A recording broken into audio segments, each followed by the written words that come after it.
I should have known something was wrong the moment I picked up the phone. It was 3 a.m. in London, and I was barely hanging on to sleep.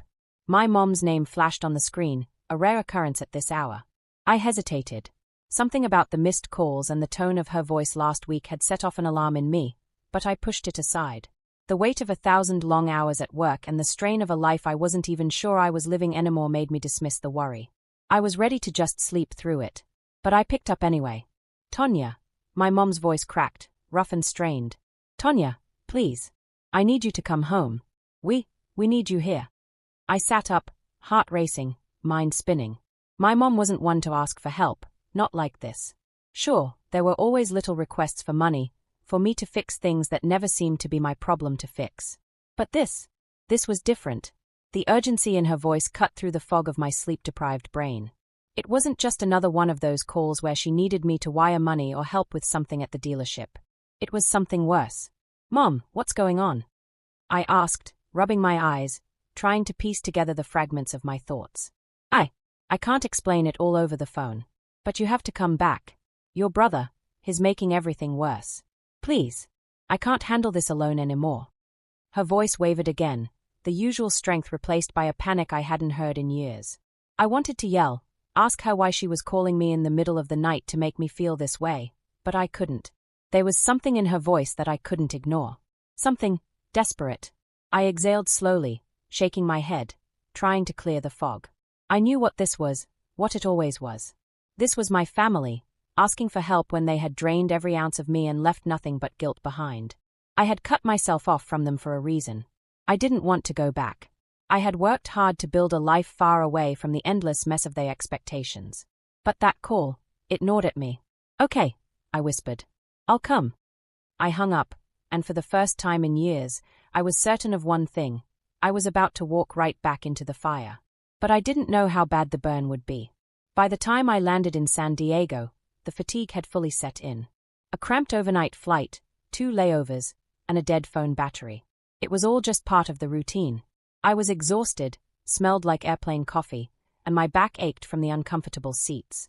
I had just come off a stretch of 12-hour days at work, but none of that mattered. The moment I stepped off the plane, I could feel the pull.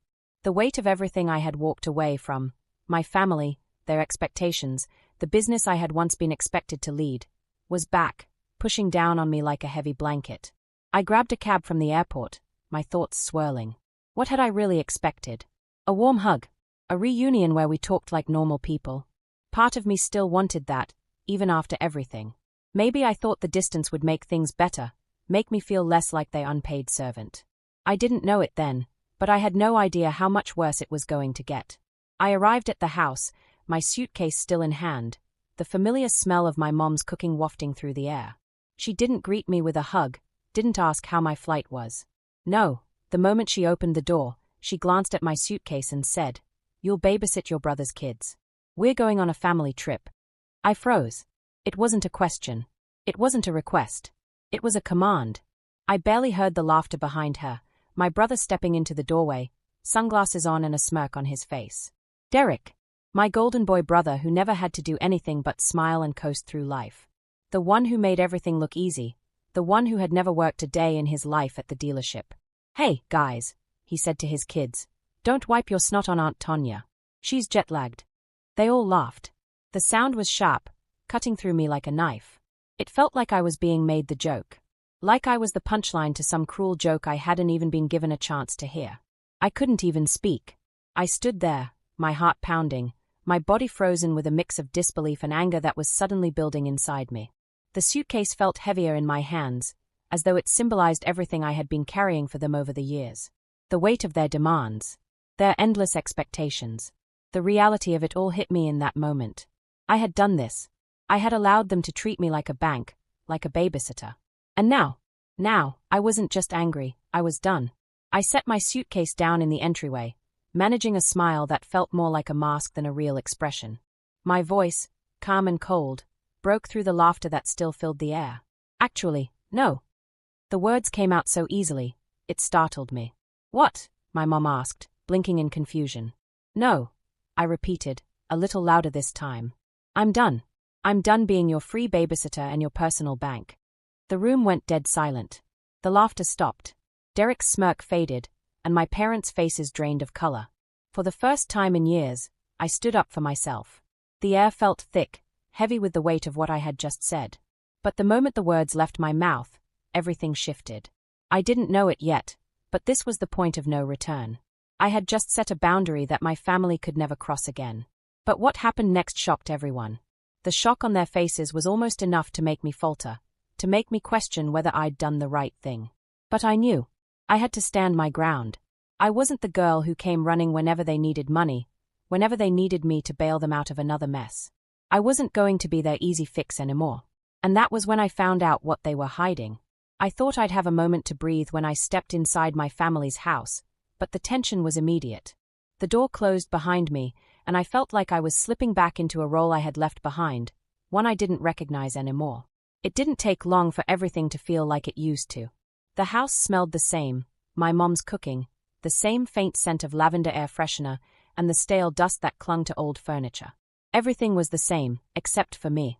I wasn't the same girl who used to do all the heavy lifting, both literally and emotionally. But my family, they hadn't changed a bit. I placed my suitcase down in the entryway, trying to shake off the fatigue that still clung to me from the plane ride. I was too tired to fight with them, too exhausted to engage in the usual game of pretending everything was fine. But the moment I stepped inside, I realized nothing was going to be fine.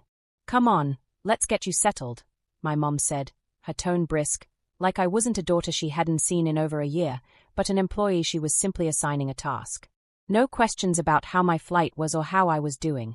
Just get to work. It hit me, hard, the realization that nothing had changed. No one asked about me, no one was concerned with my needs, my life, my happiness. They needed me, not as a daughter, but as a tool. Someone to fix what they had broken. My brother, Derek, came around the corner then, laughing. He looked the same, well-groomed, confident, as though he hadn't just crashed the family business with reckless decisions. The guy who never had to do a damn thing but smile and nod. The guy who got everything handed to him while I did all the work. "Aunt Tonia, you're back," he called out, a smirk forming on his lips as he passed me, tossing his duffel bag over his shoulder. His kids followed behind him, running around, demanding attention that I was expected to provide. But this time, I didn't smile. I didn't respond with the usual soft chuckle I gave him to avoid rocking the boat. I was done pretending. "Derek," I said, my voice steady, but cold. "I'm not doing this anymore. You can't keep using me to fix your mess." He stopped in his tracks, the smirk slipping from his face as he turned to face me. The kids kept running around me, oblivious, but the energy in the room shifted. My mom walked in just then, a printed itinerary in her hand, looking at me as though I was the one being unreasonable. "You'll babysit the kids while we go away on our family trip," she said, as though it was an established fact, as though it was an agreement we'd made years ago. I could feel the weight of her words settle over me, a familiar suffocating feeling. "No," I said, my voice stronger this time. "I'm not doing it. I came here because I thought things might be different. But nothing's changed.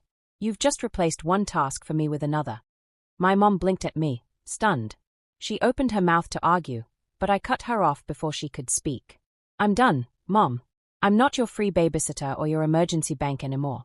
You've been taking advantage of me for years, and I'm done letting you." The room was silent. Even Derek didn't know what to say, and for once, he didn't try to make a joke out of it. I could see his jaw tightening, the facade cracking. My mom, on the other hand, seemed speechless, staring at me like I was a stranger who had just walked into their house. "You think I'm going to help you out of this, but I'm not," I continued, standing my ground. "This isn't just about the trip, and you know it.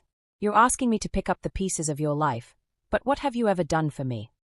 My mom stepped forward, hands shaking slightly. "Tonia, please, you don't understand. We're under so much pressure. We need you right now." I laughed bitterly, a short, sharp sound. "You've needed me for years. I've been here, picking up the slack, covering the bills, fixing your mistakes. But it's never enough, is it?" Derek opened his mouth, but I didn't let him speak. "No, Derek. Don't even start. This isn't just about you, and it's not about me being the bad guy anymore. I'm done carrying the weight of this family's financial mistakes and emotional baggage." The silence that followed was almost deafening. My mom's face shifted from shock to anger, But I didn't flinch. Derek's eyes narrowed, but there was something in them, a mix of annoyance and fear, as if he realized the game was over. "I've spent too many years playing this role for you," I said, my voice steady. "I was the one who wired money when the dealership was behind on payments. I'm the one who helped pay for Dad's surgery. I'm the one who kept things afloat while you both turned a blind eye to reality." The realization settled over the room like a fog. I wasn't just tired anymore. I wasn't just angry. I was done. "You've been using me," I continued, looking directly at my mom and Derek, "and I'm not your safety net anymore." But what happened next wasn't just surprising, it was shocking. My mom's face turned pale, and for a moment, she looked like she might collapse. She stumbled back, clutching the itinerary like a lifeline.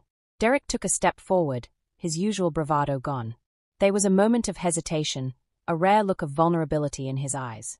You can't do this, Tonia," my mom whispered. Her voice cracked, and I could see her scrambling for words, trying to form a defense. "You can't just leave us like this." I shook my head, feeling something inside me shift. "I'm not leaving you. I'm giving you a chance to face reality. The reality that you've been living off me for too long." Then, Derek, ever the manipulator, tried to turn it around. "You're just gonna leave us hanging? After everything we've done for you?" That was the moment I knew. The moment that everything changed. "You've done nothing for me," I said, my voice calm but resolute. "You've used me. And now, I'm not the one who's going to fix your problems. It's time for you to face the consequences of your actions."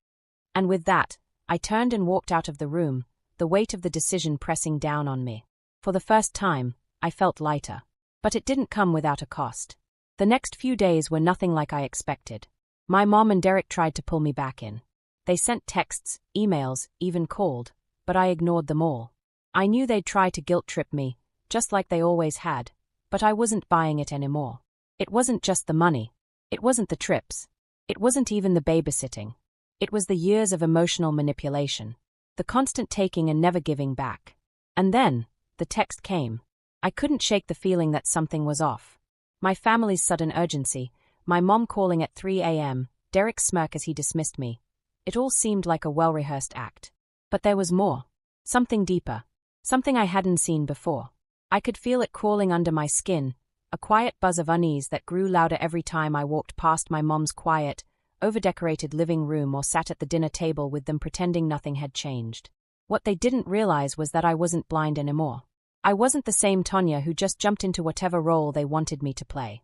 I had left that behind in London when I made the choice to carve out a life for myself, one that didn't revolve around saving everyone else from the consequences of their actions. And yet, here I was, back in this suffocating space where I was expected to be the safety net again. I spent the next couple of days trying to piece together the fragmented conversation I'd overheard at my mom's house. The mention of money troubles was nothing new, but the way my mom had looked at me, like I was her only hope, made something click. And then there was Derek, standing there, pretending everything was fine when he knew damn well it wasn't. The truth was hiding in plain sight, just under the surface, and I wasn't going to ignore it anymore.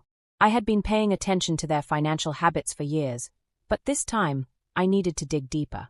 I needed to know exactly how deep their lies went. That night, after dinner, I found a quiet moment alone in the kitchen. I had a plan in mind, one I hadn't fully considered until now, but I couldn't turn back. I grabbed my laptop, logged into the family bank account, and began going through the statements. My hands trembled slightly as I clicked through the months and years of payments.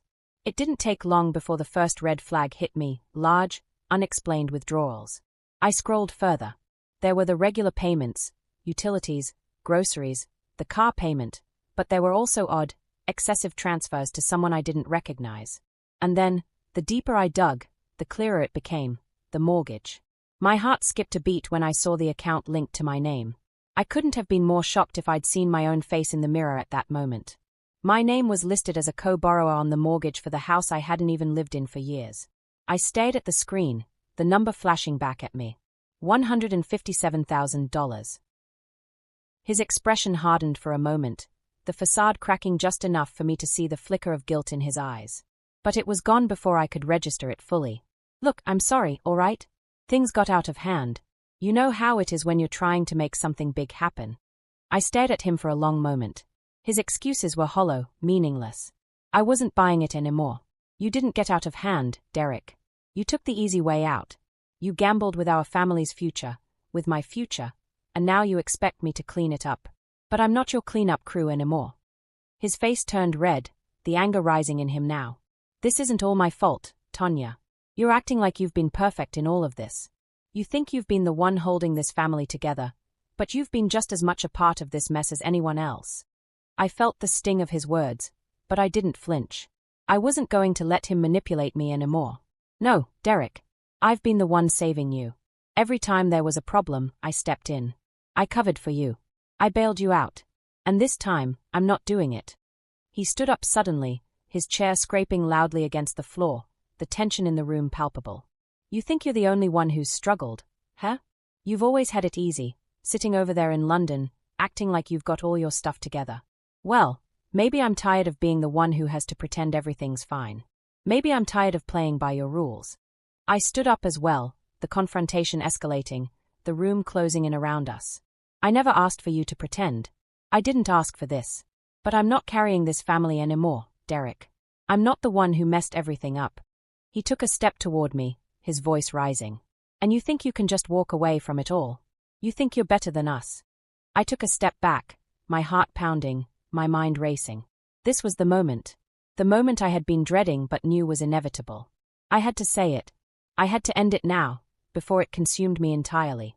Yeah, I said, my voice barely a whisper, but with more weight than I had ever carried in my life. I do. I think I'm better than this. And then, just when I thought the conversation couldn't get worse, Derek did the one thing I hadn't expected. He reached into his pocket and pulled out a piece of paper. I've got something to show you, Tonia, he said, his voice suddenly more calculated, cold. You think you know everything? Think again. I didn't know what he was holding, but the look in his eyes told me it wasn't goo. I stared at him, at the paper in his hand. My heart sank as I tried to process what he was implying. The implications of what he was about to tell me hit me like a ton of bricks. And in that moment, everything changed. Everything I thought I knew about my family, about Derek, was a lie. The paper in Derek's hand felt like a weight I couldn't escape. I could feel it pulling at me, but I couldn't bring myself to take it from him. I just stood there, the air thick with tension, the words unspoken but hanging in the room like an unheeded warning. The truth was right in front of me, but I wasn't sure I wanted to see it. Go ahead, Derek said, his voice flat now, his earlier bravado gone. Look at it. You're not going to believe me until you do. I glanced at the piece of paper in his hand, still not sure what to expect. My fingers tingled as I reached for it, a sense of dread washing over me with every inch closer I came to touching it. I felt like I was about to open Pandora's box, and part of me wanted to stop, to walk away before the damage was done. But I couldn't. I took the paper from him, my hands trembling. The words jumped out at me immediately, loan agreement. Co-signer, Tonia Miller. I felt my stomach drop. No, I whispered, shaking my head in disbelief. No, this can't be real. But it was. The document was real. I had signed something I couldn't remember. And worse, I had been dragged into this web of lies even further than I realized. You signed it, Derek said, his voice low, almost too calm. You've been part of this deal for years. You're not just helping us out anymore, Tonia. You're in this now, whether you like it or not. My eyes blurred with tears. I wanted to scream, to throw the paper in his face and tell him he was lying. But the evidence was right in front of me. My name was there, clear as day. And as I read through the rest of the document, it became obvious. Derek had known exactly what he was doing when he pulled me into this. He had planned it all along. You lied to me, I said, barely able to keep my voice steady. You used me, Derek. You manipulated me. Derek didn't flinch. He didn't even seem sorry. Instead, he just shrugged, like it was no big deal. You didn't care enough to ask questions. I've been running things, Tonia. You've been too busy with your life in London to even look at what was going on here. I wanted to shout at him, to make him see how wrong he was. How everything had been a lie. But the worst part wasn't just the betrayal. It was the realization that for years, I had been enabling this. I had been giving them everything they wanted, even when it meant sacrificing my own happiness and my own future. I trusted you, I said, my voice cracking. I trusted you, and this is what you've done. You've been using me, using my money, my name, for your benefit. I've been paying for all of this while you've been living like everything's fine. Derek stared at me for a long moment, the silence heavy between us. Finally, he spoke, but there was no apology in his tone. You never had to help us. You chose to. You always think you're the one who knows best, Tonia. Well, maybe you should have trusted me to handle things. No, I said, shaking my head. I trusted you to be honest with me, to tell me the truth. I am telling you the truth, Derek replied, his voice rising. Everything I've done for this family. You think I wanted to keep you in the dark, but it wasn't your business. I wasn't going to drag you into this mess. You had your life, your job in London. I didn't want to pull you back into this. You didn't care about what I wanted, I said, my chest tightening. You never cared about what I needed. This wasn't about family, Derek. This was about you keeping your hands clean while everyone else got dirty. Derek's face darkened. You don't understand, Tonia. You think this is easy. You think I just woke up one day and decided to ruin everything. I had to make those decisions. I had to carry the weight of this business. But now you're just going to walk away. You think you can just turn your back on all of this. I felt my heart race, my anger bubbling up to the surface. You're right, I said, voice tight. I am walking away. I'm not going to keep carrying you anymore. I'm not going to keep cleaning up your mess. I've spent too long doing that, Derek. I'm done. The room went silent. Derek stared at me, his mouth hanging open slightly. For the first time, he looked vulnerable. It wasn't the charming, confident Derek I was used to seeing. It was a man who had finally been backed into a corner. Don't walk away from us, Tonia, he said, his voice softer now, almost pleading. We're family. You can't just abandon us when we need you. I didn't answer immediately. I could feel the weight of his words, the desperation in his voice, but I couldn't ignore the reality of what he had done. What they had all done. I had been there for them, time and time again, but it was never enough. They were never going to change. And neither was I if I kept allowing them to treat me this way. I'm not abandoning you, I said, voice steady. I'm just making a choice. A choice to stop being your backup. I've been your safety net for too long, Derek. It's time for you to stand on your own. The conversation ended with Derek storming out of the room, slamming the door behind him. I sat there in the silence that followed, feeling the weight of what I had just done. It felt like I had finally let go of something that had been holding me captive for so long. But the freedom didn't come without its cost. As I sat there, the reality of my decision hit me all at once. I had just cut ties with my family. Not in the way I had always imagined, not with some dramatic confrontation or heated argument. No, this was quieter, more definitive. It wasn't about winning or losing, it was about reclaiming what had been taken from me for so long. But even as I felt a sense of peace settle in, the doubt began creeping in. Had I made the right decision? Could I really walk away from everything I had known? The answer came to me in a flash, yes. This was the only choice I could make. I had to leave behind the life I had been living for years, the role I had been forced to play. It was time for me to move forward. The door to my family's business was closed for good. And I wasn't going back. But I didn't know yet how much my decision was going to cost me. I couldn't shake the image of Derek's face when I walked away from him. His frustration was palpable, but it wasn't his anger that stayed with me. No, it was that flicker of uncertainty in his eyes, the brief moment where I saw a glimpse of the vulnerability he had so carefully hidden from the world. He didn't expect me to stand up to him, didn't expect me to confront the truth in the way that I did. And I realized, in that moment, that this was more than just about money or the family business, it was about control. Control they had over me for far too long. But as much as I thought I was done with it all, something gnawed at me. I couldn't shake the feeling that there was more I didn't know, more that they had hidden from me. And if I was going to sever ties completely, I needed to uncover every piece of the truth. I wasn't going to walk away without fully understanding the extent of what had been done, the damage they had caused. The next morning, I made a decision. I wasn't going to leave until I knew everything, until I had proof of everything they had put me through. So, as my family went about their daily routines, pretending nothing had shifted, I started digging. This time, I wasn't just going to glance at the bank statements. This time, I was going to dig deep. I took my laptop into the quietest corner of the house, the one where my parents wouldn't find me. I logged into the family account again, my fingers trembling as I started scrolling through the endless transactions. I had seen enough already to know something was off. But what I needed now was confirmation. I needed to see it all laid out in front of me, to have it spelled out in black and white. I was prepared for the usual mix of bills, utilities, groceries, car payments. But as I continued to scroll, I found myself stumbling upon something far worse than I had anticipated. There, buried under a stack of normal, everyday expenses, were larger-than-life withdrawals, ones that had been camouflaged as loans and gifts in their notes section. What I hadn't expected was the amount. It wasn't just a few $1,000s here and there. It was hundreds of thousands of dollars, funneled through their accounts into obscure ones they had created, transactions marked as for business or loan repayment that, as I kept digging, led to nowhere. No clear explanations. No signed documents. Just money, disappearing into thin air. I couldn't breathe. I scrolled further, almost in disbelief. They had created an entire financial web, a system where they moved money around, making sure everything stayed hidden from me while I kept sending them money that had been promised to be paid back, but never was. My stomach churned as I came across more evidence, my name attached to loans I never signed for, credit cards I wasn't aware of, bills I never saw. They had been using my financial credibility to cover up their mistakes for years. I opened the last tab, holding my breath as I clicked. The mortgage. It was right there, linked to me. No paperwork, no phone calls, no explanation. Just a signature, my signature, and a loan amount so high I couldn't even wrap my head around it. Co-borrower, Tonia Miller.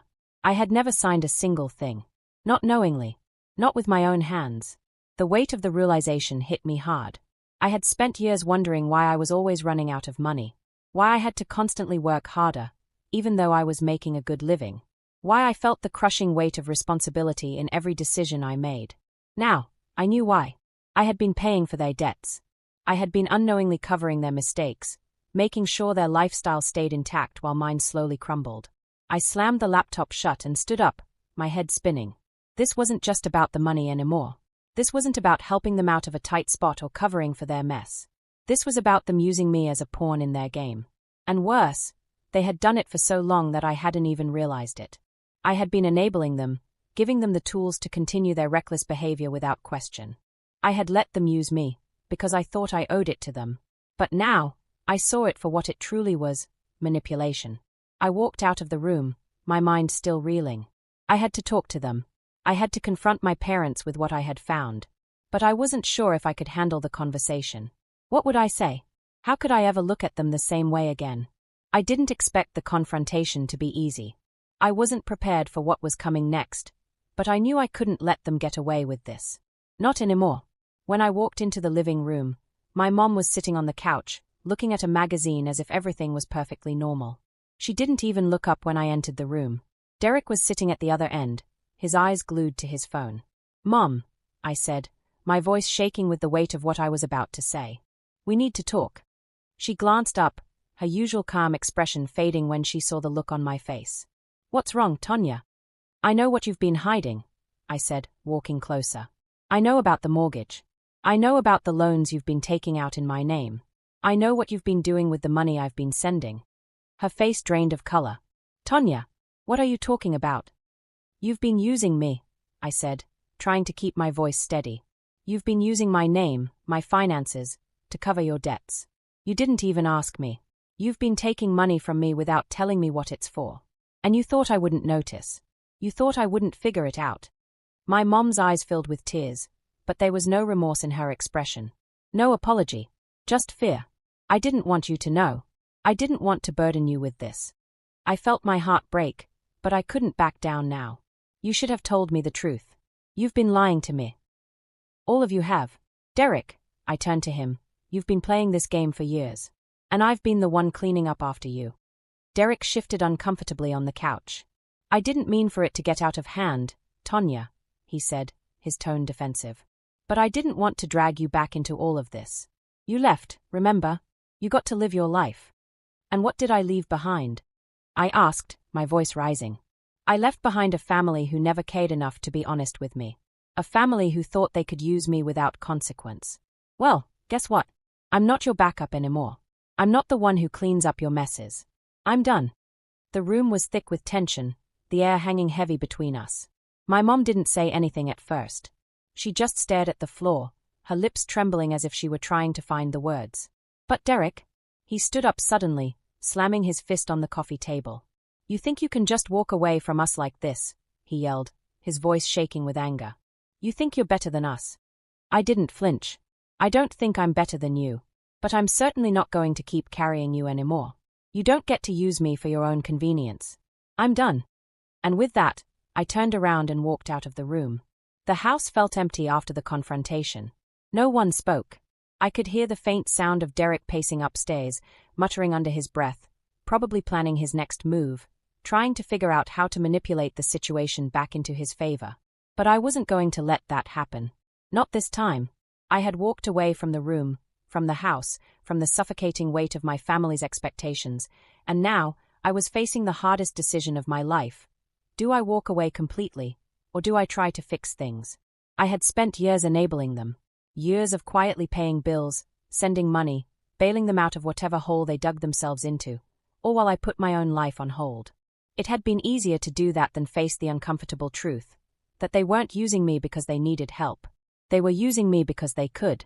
I walked into the kitchen and stared at the empty table, the one where we used to sit as a family. It felt foreign now. The weight of my decision pressed down on me, and I couldn't help but feel the tug of guilt. Part of me wanted to go upstairs and apologize, tell them I would help, that things would go back to normal. But the more I thought about it, the clearer it became. There was no going back. I didn't want to be the person who was always fixing things, always cleaning up after their mess. I had my own life, my own career, my own happiness to pursue. I didn't owe them anything anymore. But it wasn't easy. It wasn't easy to turn my back on everything I had known. The comfort of the familiar, even if it was toxic, had been my safety net for so long. I sat down at the table, my mind racing with the weight of everything. The financial mess, the years of betrayal, the guilt of walking away from my family. It felt like I was abandoning them, but then again, wasn't that what they had done to me? They had used me, taken me for granted, and treated me like a tool for their own convenience. What had I been afraid of? That I would be alone. That I would regret my decision. The truth was, I had been living in a prison of my own making. My family's needs had been more important than my own for so long, and now, I was finally free. The problem was, I didn't know how to be free. I didn't know who I was outside of their demands. The phone buzzed on the table, snapping me out of my thoughts. It was a text from my mom. Tonia, we need to talk. Please come home. This isn't how it's supposed to be. I stared at the message, feeling a wave of frustration wash over me. I wanted to respond. I wanted to tell her everything I had been holding back, to finally say all the things I had never been able to say. But I didn't know where to start. How could I explain to her that I wasn't the same person who had left? That I wasn't the same person who had been blindly covering for their mistakes? But then, a sudden realization hit me. I don't have to explain myself anymore. The truth was, I had been holding on to the past, to a version of myself that didn't exist anymore. My life had changed, and it was time for me to let go. I didn't need to fix them. I didn't need to carry their burdens anymore. I sent a message back, the words simple but final. I'm not coming back. I'm done being your backup. I can't keep doing this. I hit send before I could second-guess myself. It was done. The hardest part was over. But as the message delivered, I felt a pang of regret. It wasn't regret over my decision.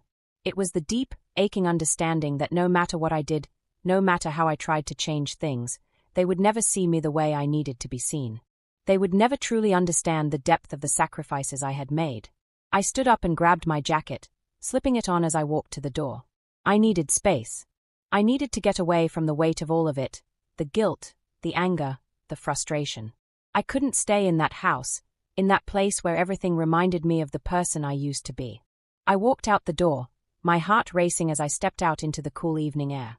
I didn't have a plan. I didn't know what came next. All I knew was that I couldn't go back. I couldn't be their safety net anymore. I drove around aimlessly, the city lights flashing past me as I tried to quiet the storm inside my head. The weight of my decision still clung to me, but there was a small part of me, barely noticeable, that felt free. As I drove, my phone buzzed again, and this time, it was a call from Derek. I let it ring. For the first time, I didn't feel the need to answer. It wasn't about the money anymore. It wasn't about the family business. It was about me. About my life. About making sure I didn't lose myself in the process of trying to save them. I ended the call before it even had a chance to go to voicemail. I wasn't going to let them drag me back into their mess. I wasn't their fixer anymore. I stopped at a small park by the water, pulling into a quiet spot where I could sit in peace and think. The city felt far away, even though it was right there in front of me. I needed this space, this distance from everything. I leaned back in the car, staring up at the sky, trying to make sense of what had just happened. I thought about the years I had spent bending to their will, doing everything for them. I had given up so much of myself, my time, my money, my happiness, just to keep them from falling apart. But it wasn't worth it. It never was. And for the first time, I could finally breathe. But even as I sat there, feeling the freedom of my decision, the familiar tug of guilt crept in again. What had I just done? Was I really walking away from my family for good? And then it hit me. I wasn't walking away from them. I was walking toward myself. Toward a life I had neglected for far too long. Toward the future I had been too scared to pursue because I was too busy carrying their burdens. I had spent years defining myself by my family's needs, by their demands. But now, it was time to define myself on my own terms. I wasn't the person who had left to be their fixer anymore. I was Tonia Miller, and I was done living in the shadow of their expectations. The days that followed my decision to leave the family behind were a blur of mixed emotions. I spent hours, sometimes days, questioning myself. Was I being too harsh? Was walking away really the best choice? But deep down, I knew I couldn't go back. I had spent too long being everything they wanted me to be, and now it was time to finally be something for myself. Still, the guilt gnawed at me. It was the kind of guilt that only comes when you've abandoned a responsibility you've carried for years. My family had made me feel like their lifeline, emotionally, financially, and even physically. But the more I thought about it, the more I realized I had never really had a chance to be anything other than their safety net. I had allowed it. But now I wasn't just fighting for independence, I was fighting for the pieces of myself I'd lost in the process. And I wasn't willing to give that up. A few days after sending that final message, I got the call. It was from Derek, and it was the one call I had been avoiding. I had no intention of answering it. My mind was made up. But the minute my phone rang again, I felt something in me shift. I didn't want to hear it, didn't want to hear the apologies or the guilt trips. I had been through that game too many times. But what else was I supposed to do? He was family, after all. With a deep sigh, I answered the call. Tonia. His voice was low, almost pleading. There was no sarcasm, no bravado in it. Just desperation. I need to talk to you.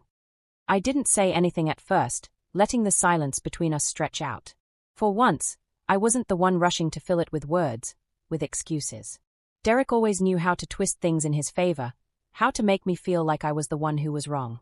But this time, I wasn't giving in. I don't know what you want, Derek, I finally said, my voice steady. I made my choice. I'm not coming back. I'm not your fixer anymore.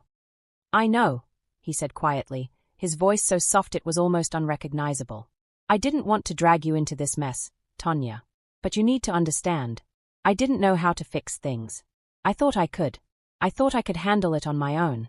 But I failed. I'm sorry. I could hear the regret in his voice, but it didn't soften the anger rising in my chest. This was the same Derek who had manipulated me for years, who had used me as his emotional crutch and financial backup.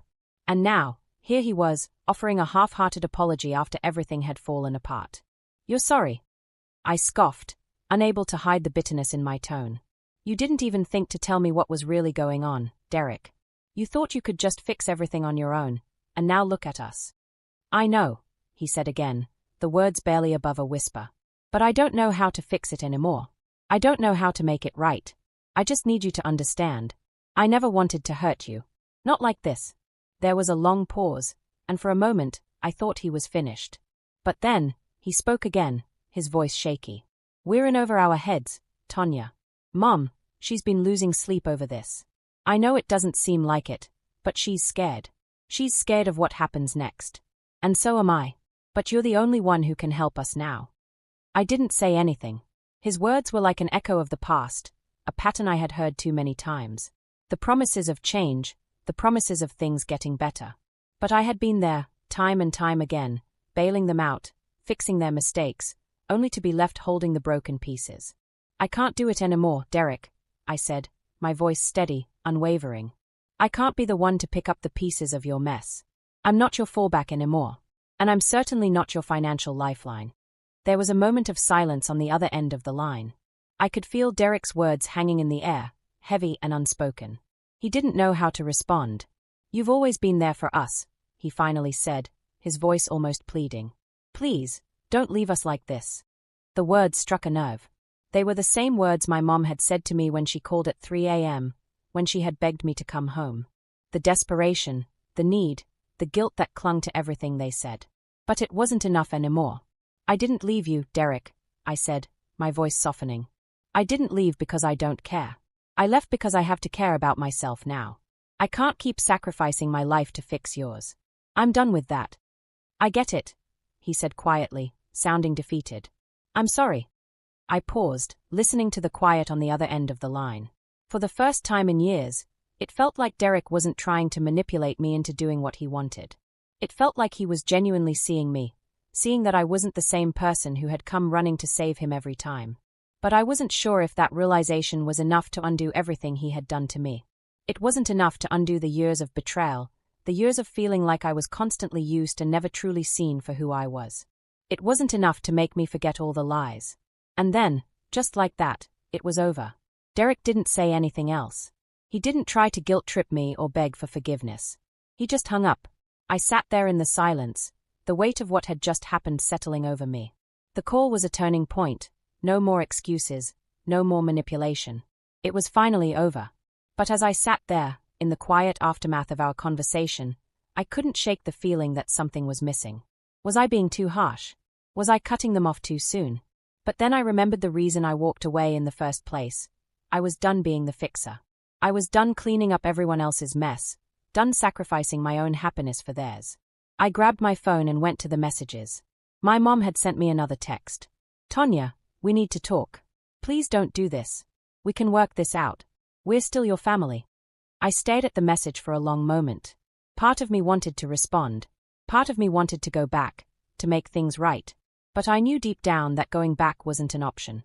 I had already made my choice. And this time, there was no turning back.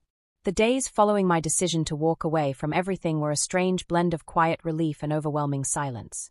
I had been preparing myself for a big, dramatic moment, a confrontation, an emotional breakdown, a final showdown where everything would come crashing down. But what I hadn't expected was how calm everything was. It wasn't easy, don't get me wrong. There were moments of doubt, moments when I thought I should pick up the phone and call my mom, when the guilt of leaving them behind almost suffocated me. But every time I thought about giving in, about going back to the role they had carved out for me, I felt a weight lift off my shoulders. The guilt wasn't gone, it lingered. It sat in the pit of my stomach like a constant reminder of the family I had left behind. The truth was, I had always felt like I owed them.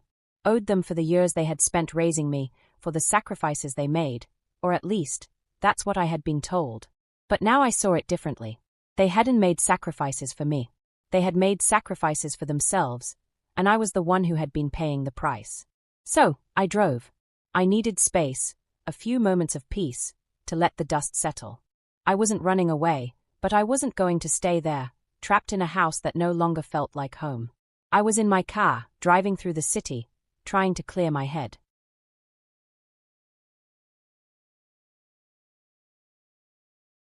The late afternoon sun painted everything in a warm, golden glow, but I couldn't feel it. The weight of my decision still clung to me, like an invisible cloak I couldn't shake off. I stopped at a small cafe by the beach, a place I used to visit when I needed time to think, to be alone. It had always been my sanctuary, a spot where I could sit and look out at the ocean, listening to the waves crash against the shore while the world around me seemed to slow down. As I parked, I noticed the familiar faces inside, locals I had seen countless times, but today, it felt different. I wasn't just a visitor anymore. I was a stranger. I was walking away from my past, from my family, from everything that had kept me tethered to a life I no longer wanted. I stepped inside and ordered my usual, a black coffee and a croissant. The barista smiled at me, but I couldn't bring myself to smile back. I wasn't in the mood for small talk, and I didn't have the energy to pretend that everything was fine. The weight of the past few days hung heavily over me as I carried my order to a quiet corner by the window. I sat down and stared out at the ocean, my thoughts drifting. I had been here before, sitting in this exact spot, wondering what the future held for me. But this time, it was different. I had made the choice. I had taken the first step toward my future. And yet, I felt the absence of my family like a gaping hole in my chest. I tried to focus on the sound of the waves, but my mind kept wandering back to them. My mom's face when she had begged me to come home, her voice trembling with fear. Derek's coldness as he tried to deflect responsibility for everything that had gone wrong. And then, of course, my dad. The man who had always expected me to be the one who held it all together, who never once took the time to ask how I was doing, how I felt. Instead, he always found a way to make everything about himself. I had given him my time, my money, my love. But it was never enough. I sighed, feeling a wave of exhaustion wash over me. I was done with this, done with feeling like I had to fix their problems. They had never seen me for who I truly was, someone with my own dreams, my own future. I had been living for them for far too long, and it was time for me to live for myself. But still, there was that nagging voice in the back of my head. What if you're making a mistake?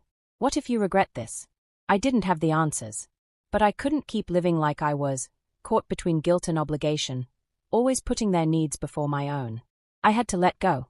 I stayed in the cafe for what felt like hours, staring out at the horizon, lost in my thoughts. Eventually, the sun began to dip below the water, casting the sky in shades of orange and purple. The world felt like it was shifting, and for the first time in a long time, I felt like I was standing still. The world was moving forward, and I was finally moving with it. As the cafe started to empty out, I decided it was time to leave. I stood up, grabbing my bag, and made my way out the door. The cool evening air hit me as I stepped outside, and for a moment, I just stood there, breathing in the freshness of it all. I didn't know where I was going, but I knew I couldn't stay here, caught in the past. I needed to build a life for myself, one that didn't involve endless sacrifices, one where I wasn't always the one holding everyone together. I got into my car, started the engine, and drove. The city faded behind me, and I didn't look back. The next few days were filled with uncertainty. I didn't know what came next. I didn't have a clear plan. But that was the thing, I didn't need one. For the first time in years, I wasn't doing this for anyone else. I wasn't living my life for the approval of my family. I was doing it for me. I didn't answer their calls. I didn't respond to their texts. They had already said everything they needed to say. Now, it was time for me to say the only thing that mattered: I'm done. By the end of the week, I found myself in a small apartment downtown, a place I had found just a few days before. It was small, but it was mine. No one else's. There were no familiar smells, no expectations, no demands. It was just me. I unpacked my suitcase, the same one I had brought with me when I first came back home, but now, it felt different. It wasn't just a suitcase full of clothes anymore. It was the symbol of my freedom. My independence.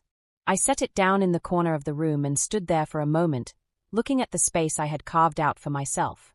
It wasn't much, but it was mine. And that was enough. As I sat down on the small couch, I let the reality of what I had done settle in. I had walked away from everything, my family, the life I had known, and it felt like the first step towards something better. But the guilt still lingered. It wasn't gone, and I wasn't sure it ever would be. But I knew one thing for sure: I couldn't go back. I had already taken the hardest step, and now there was no turning back.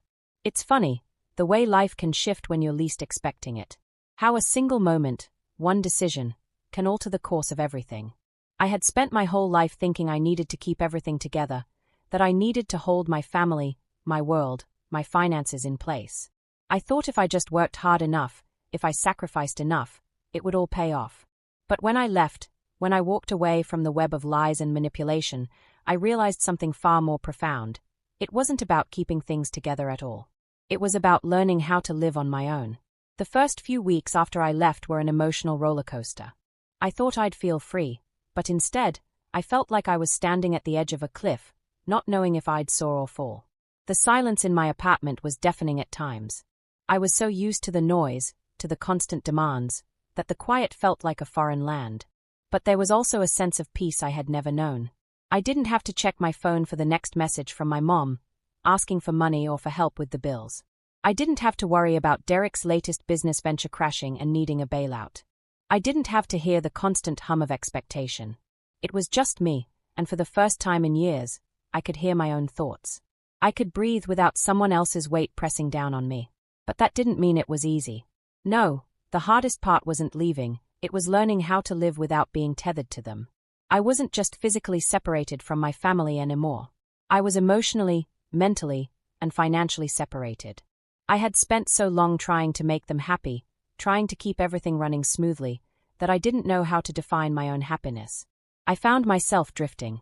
Days would pass in a blur as I tried to figure out what came next. I had a job in tech, sure, but I had always put that job second to my family's needs. I had neglected my career for years, putting off promotions and opportunities because I thought helping my family was more important. Now, as I sat in my small apartment, I wondered what my future really looked like. I didn't have a clear path. I didn't even know who I was outside of the role I had played for so long. But even in the uncertainty, I knew one thing: I wasn't going back. It wasn't just about the money anymore. It wasn't about the fact that I was financially tied to them, that I had been unknowingly co-signing on their debts, or that I was the one who kept their world from crumbling. It was about something deeper. It was about reclaiming my life, my space, my sense of self. I had spent too long living in the shadow of my family's needs. Now, I needed to live for myself. But even as I settled into this new chapter of my life, the reality of the situation didn't hit me until one fateful evening, a few weeks after I moved into my apartment. It was a Thursday night, and I had just finished working late. The city was quiet outside, the only sound the distant hum of traffic. I had finally unpacked all my boxes and was starting to make the place feel like my own, but there was still an emptiness I couldn't shake. I had no idea where I was going, what I was doing, or if I was making the right choice. Then, the phone rang. It was from my mom. I stared at the screen for a moment, my heart racing. I hadn't spoken to her since I left. After I sent that final message, she hadn't reached out, except for the occasional text, filled with guilt and desperation, telling me that she needed me to come home. But this call felt different. It wasn't a plea for money, not a "can you help us with this message."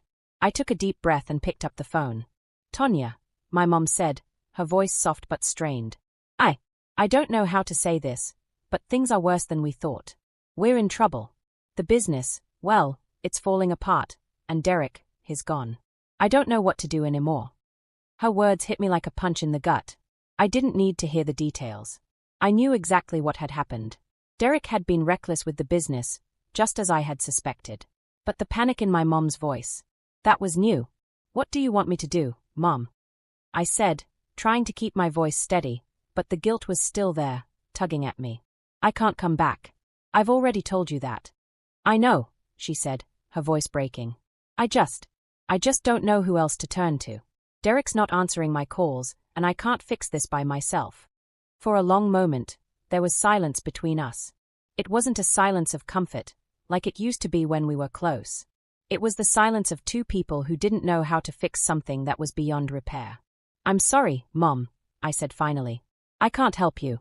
I've tried. But I can't keep doing this. I can't keep being the one who saves everyone." "I understand," she whispered, and for the first time, I heard the truth in her voice. She understood. She didn't want to, but she did. "But I don't know where to go from here."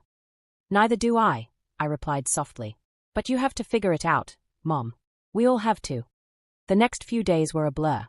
I tried to focus on my work, to find some sense of stability in the chaos, but everything felt like it was slipping through my fingers. I kept getting calls from my mom, from Derek, from family friends who had heard about what happened.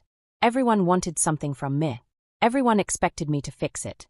But I couldn't fix it anymore. I spent hours sitting by the window in my apartment, staring out at the city, wondering if I had made the right choice. Was this what freedom felt like? Or was I just running away from something I couldn't handle? And then, one night, I got a call from Derek.